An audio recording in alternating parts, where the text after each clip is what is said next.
자, 우리 다 같이 사도신경으로 신앙 고백하겠습니다.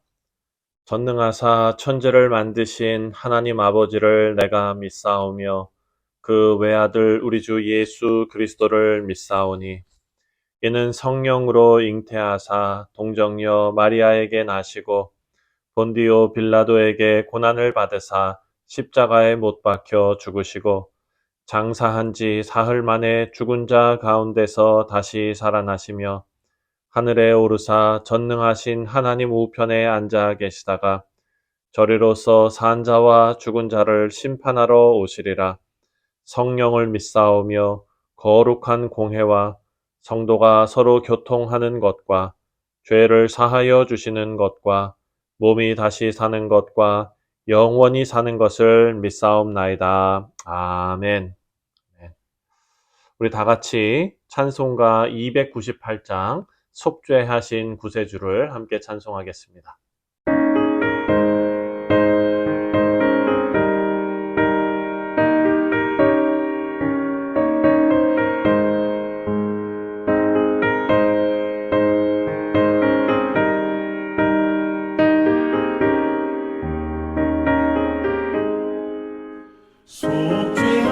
속죄하신 구세주를 내가 찬송하리라.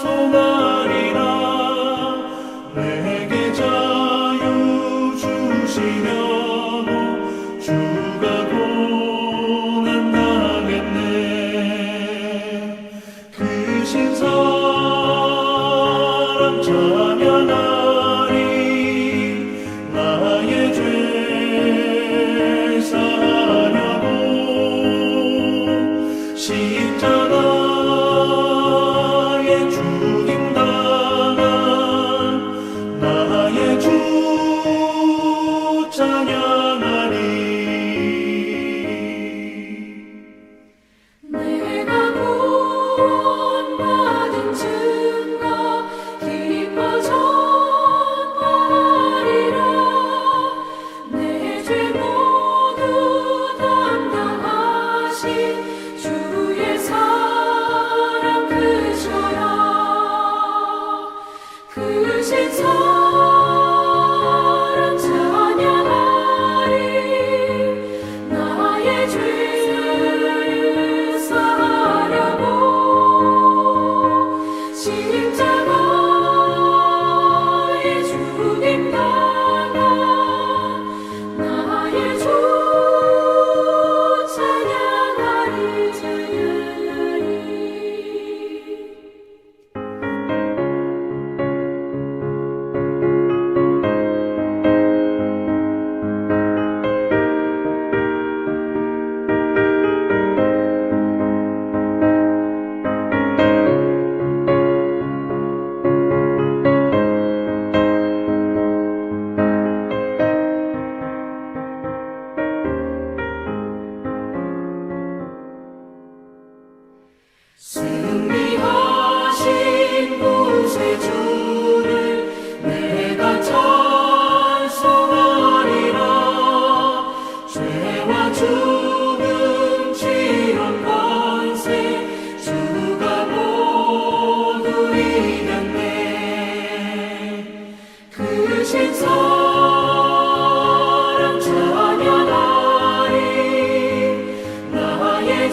우리에게 주시는 하나님의 말씀은 마가복음 2장 1절부터 12절까지 말씀입니다. 수일 후에 예수께서 다시 가버나움에 들어가시니 집에 계시다는 소문이 들린지라 많은 사람이 모여서 문 앞까지도 들어설 자리가 없게 되었는데 예수께서 그들에게 도를 말씀하시더니 사람들이 한 중풍병자를 네 사람에게 메워 가지고 예수께로 올세 무리들 때문에 예수께 데려갈 수 없으므로 그 계신 곳에 지붕을 뜯어 구멍을 내고 중풍병자가 누운 상을 달아 내리니 예수께서 그들의 믿음을 보시고 중풍병자에게 이르시되 작은 자야 내 죄 사함을 받았느니라 하시니 어떤 서기관들이 거기 앉아서 마음에 생각하기를 이 사람이 어찌 이렇게 말하는가 신성 모독이로다 오직 하나님 한 분 외에는 누가 능히 죄를 사하겠느냐. 그들이 속으로 이렇게 생각하는 줄을 예수께서 곧 중심에 아시고 이르시되 어찌하여 이것을 마음에 생각하느냐. 중풍병자에게 내 죄 사함을 받았느니라 하는 말과 일어나 내 상을 가지고 걸어가라 하는 말 중에서 어느 것이 쉽겠느냐.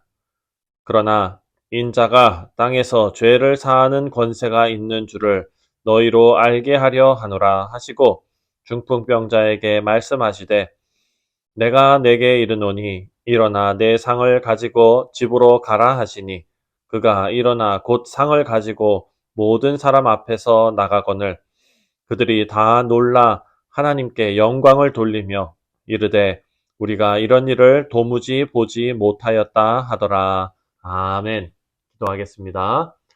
하나님 아버지, 이 중풍병자가 고침받는 정말 이 유명한 말씀을 우리가 묵상하며 하나님께서 우리에게 주시고자 하는 귀한 메시지를 우리가 잘 들을 수 있도록 하나님 우리의 마음을 옥토와 같이 바꿔주시고 성령께서 감동시켜 주옵소서. 감사드리오며 예수님의 이름으로 기도하옵나이다. 아멘. 네, 오늘 말씀은 성경에서 너무나 유명한 말씀이지요. 지붕을 뜯고 병자를 예수님께로 데려온 사건입니다. 본문 1절을 보면 가버나움에 있는 어떤 집에서 이 일이 벌어졌는데 누구의 집인지는 분명하게 나와 있지 않습니다. 어제 말씀에서도 생각했지만 예수님의 인기는 그야말로 하늘을 찔렀습니다. 항상 수많은 사람들을 몰고 다니셨고 사람들이 볼 때 그런 모습은 일종의 권력이었습니다. 여러분 문제는 사람이 인기를 얻으면 그 인기의 노예가 되어버린다는 것입니다. 안타까운 일이지만 유명 연예인들이 인기를 얻고 유명세를 타다 보면은요, 그 인기에 연연해서 유명세의 노예가 되어버리는 것을 보게 됩니다. 그리고 아침 안개같이 인기가 다 사라져버리고 나면 심한 상실감이 생기고 심지어 삶을 포기하는 결과를 낳게 되기도 합니다. 예수님께서는요, 이렇게 대중이 따르는 인기는 허무한 것이고 무익한 것임을 예수님은 잘 아셨습니다. 그래서 기도로 사역의 방향을 잘 잡으시고 오늘 본문 2절을 보니까 차분하게 모인 사람들에게 하나님의 말씀을 가르치셨습니다. 2절 말씀을 보면 많은 사람이 모여서 문 앞에까지도 들어설 자리가 없게 되었는데 예수께서 그들에게 도를 말씀하시더니 아멘. 많은 사람들의 관심은 예수님의 능력이었습니다. 하지만 예수님께서는 그들에게 하나님의 도를 가르치셨습니다. 하나님의 도는 예수님께서 회당에서 가르치신 내용과 같은 내용일 것입니다. 회개하고 복음을 믿으라 라는 것이죠. 집으로 많은 사람들이 몰려왔을 때 예수님께서는 이 복음을 전파하는 일을 하셨습니다. 말씀을 증거하시는데 갑자기 황당한 일이 발생했습니다. 3절과 4절입니다. 사람들이 한 중풍병자를 네 사람에게 메워 가지고 예수께로 올세 무리들 때문에 예수께 데려갈 수 없으므로 그 계신 곳에 지붕을 뜯어 구멍을 내고 중풍병자가 누운 상을 달아내리니. 사람들이 중풍병자를 메고 지붕을 뜯어서 예수님께로 내리는 일을 한 것입니다. 물론 시작은 자신의 친구들을 예수님께 데려가서 한번 이 친구를 고쳐보자 하는 좋은 의도에서 시작이 되었지만 사실 상황이 좋진 않았지요. 왜냐하면 그 집이 입구에서부터 완전히 사람들로 가득 차 있었기 때문입니다. 그래서 이 사람들은 지붕을 뜯기로 결정하고 그 일을 실행해 버립니다. 여러분, 민폐도 이런 민폐가 없지요. 예수님께서 말씀을 증거하실 때 모든 사람들을 아마 경청하고 있었을 것입니다. 근데 그것을 위에서 지붕을 뜯는 일로 방해를 한 것 아닙니까? 아마 친구들과 그 친구들 사이에서도 의견이 분분했을 것입니다. 예수님께서 병을 고쳐주시기는커녕 지금 이 말씀을 전하시는데 우리가 이렇게 방해를 했으니 우리한테 화를 내시면 어떡하지 하는 걱정도 아마 했을 것입니다. 그런데 예수님께서는 이 친구들의 이런 행동을 믿음으로 보셨습니다. 5절 말씀을 보니까 예수께서 그들의 믿음을 보시고 중풍병자에게 이르시되 작은 자야 내 죄 사함을 받았느니라 하시니. 아멘. 예수님께서 보신 믿음이 무엇일까를 우리가 한번 생각해 보겠습니다. 사실 예수님께서 보신 것은 중풍병자의 믿음이 아닙니다. 물론 환자는 예수님으로부터 고침을 받았지만 그것에 영향을 미친 것은 바로 이 환자를 데려온 사람들의 믿음이었던 것입니다. 자신의 친구를 또는 자신의 이웃을 돕고자 하는 간절한 열정을 예수님께서 보셨습니다. 그리고 사람들로 온 집이 가득 차서 예수님께 데려가지 못했던 이 상황에서도 포기하지 않고 지혜를 짜내고 방법을 찾는 그 끈질김을 예수님께서 보신 것입니다. 그리고 무엇보다도 예수님 앞에만 데려다 놓으면 해결될 것이다 라는 이 사람들의 믿음, 신뢰, 이것이 있었죠. 사실 이들이 예수님께서 메시아로 하나님의 아들로 그 자리에 계신다라는 것을 이 사람들은 알지 못했습니다. 하지만 이들은 예수님으로부터 나타나는 하나님의 능력을 신뢰한 것입니다. 이런 상황에 예수님께서 조금 엉뚱한 반응을 보이십니다. 5절 말씀을 보면 작은 자야 내 죄사함을 받았느니라 이렇게 말씀하십니다. 병고침이 필요한 사람에게 죄사함을 선포하신 것입니다. 우리 사랑하는 성도님들, 여기서 우리가 알 수 있는 사실은 하나님의 나라는 죄사함의 은혜 안에서 임한다라는 사실입니다. 이들의 믿음을 보시고 치유의 은혜를 주셨는데 사실 예수님의 목적은 사람을 고치는 데 있는 것이 아니라 예수님께서 이 땅에 오신 목적이 죄사함을 받게 하시기 위함이다라는 것을 알려주신 것입니다. 하나님의 나라가 이루어지기 위해서는 여러분 무엇보다도 죄의 전적인 용서가 필요한 것입니다. 9절과 10절 말씀을 보면 중풍병자에게 내 죄사함을 받았느니라 하는 말과 일어나 내 상을 가지고 걸어가라 하는 말 중에서 어느 것이 쉽겠느냐. 그러나 인자가 땅에서 죄를 사하는 권세가 있는 줄을 너희로 알게 하려 하노라. 이렇게 말씀하십니다. 우리 사랑하는 성도님들, 예수님께서는 중풍병자를 고치심으로 예수님께서 죄사함의 권세가 있다라는 것을 증명하셨습니다. 인간은 불행하게 죄 때문에 그 인생이 불행해지는 그런 삶을 살게 됩니다. 육신의 질병이 모두 죄와 관련된 것은 아니지요. 하지만 결국 죄로 인해서 세상에 질병이 들어온 것 아닙니까? 그리고 우리 모두는 우리가 가지고 있는 이 문제의 원인인 죄를 예수님을 만남으로써 해결받게 되었다라는 것을 우리가 알고 있습니다. 오늘 중풍병자와 그 친구들도 우리가 경험한 이 죄사함을 경험하게 된 것입니다. 그들은 지붕을 뜯고 예수님을 만나고 그렇게 했지만 우리는 우리를 찾아오신 예수님께서 우리를 거룩하게 구별하여 택하셔서 우리를 만나 주셨습니다.